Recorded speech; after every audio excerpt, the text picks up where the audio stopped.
अरमान एक छोटे से गांव में रहता था जो विशाल पहाड़ों की तलहटी में बसा हुआ था। गांव वाले सबसे ऊंची चोटी को आसमान की छोर कहते थे। उनका मानना था कि यह वह जगह है जहां धरती आसमान को छूती है।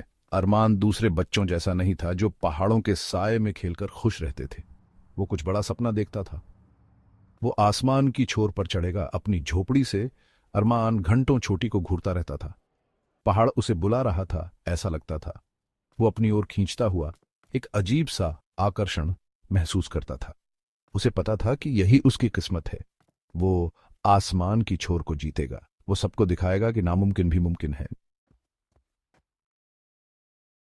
अरमान ने छोटे से शुरुआत की। हर रोज वो अपने गांव के आसपास की छोटी पहाड़ियों पर चढ़ता था। हर चढ़ाई उसे अपने सपने के करीब लाती थी। वो हर पहाड़ी को एक सीढ़ी की तरह सोचता था। हर कदम उसके हौसले को बढ़ाता था। उसके पास कोई खास सामान नहीं था, बस उसका अटूट हौसला। गांव वाले अक्सर उसे देखते और सर हिलाते। उन्हें लगता था कि वो इस खतरनाक सपने के पीछे भागकर बेवकूफी कर रहा है।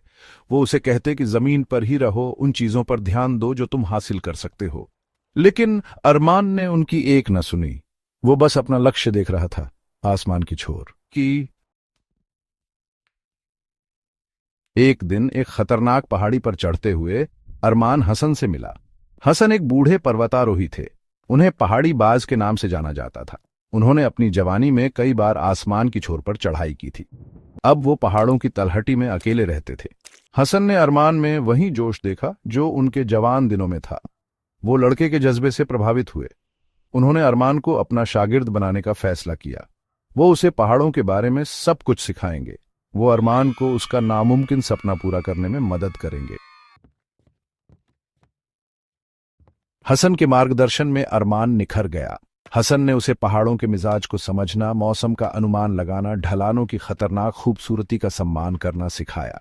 उन्होंने उसे सही उपकरणों का महत्व बताया। उन्होंने मानसिक और शारीरिक मजबूती पर जोर दिया। दिन हफ्तों में, हफ्ते महीनों में बदलते गए। अरमान लगातार मेहनत करता रहा। वो हसन की निगरानी में खतरनाक चट्टानों पर चढ़ता था। उसने बर्फीले तूफानों से रास्ता बनाना सीखा। उसने पहाड़ के गुस्से के साथ साथ उसकी खूबसूरती का भी सम्मान करना सीखा। वो तैयार था।